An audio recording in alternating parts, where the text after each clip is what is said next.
rest of his life. But on a lighter note, sticking with the 1950s, Susan, can you tell us a little bit about Lipton's A Marijuana Journal, 1954 to 55? What is that? Okay,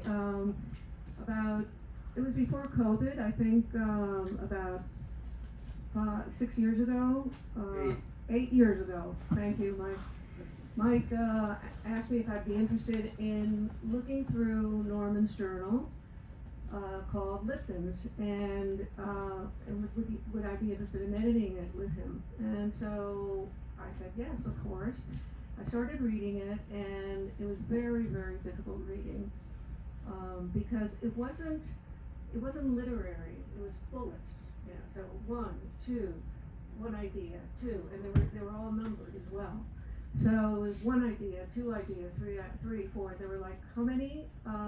704. 704 ideas, and there were 140,000 words, and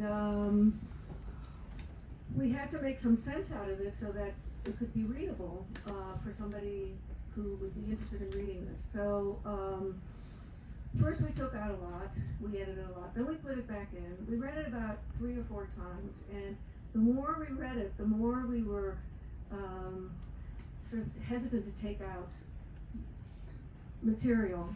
But in the end, we had to cut a lot of our darlings. And then Jerry Lucas came in, who's in the Norman Mailer Society, and he's a Mailer scholar. So he helped us also. He became part of the editing process.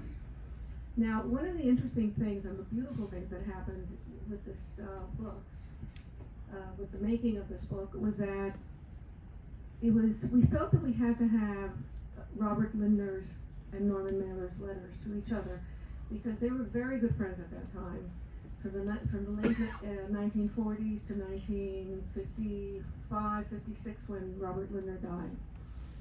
And we had to get the permission from the family to publish all his letters, to publish Robert's letters.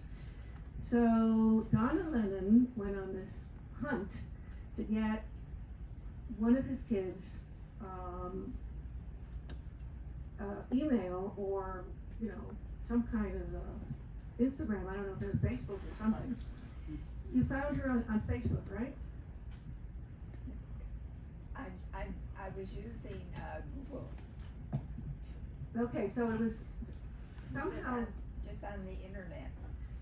she came up, Margaret Lindner, who's older than I am. She's about I think 6 or 8 years older, and I wrote to her on Facebook, and she said, "Are you Susan Norman's daughter?"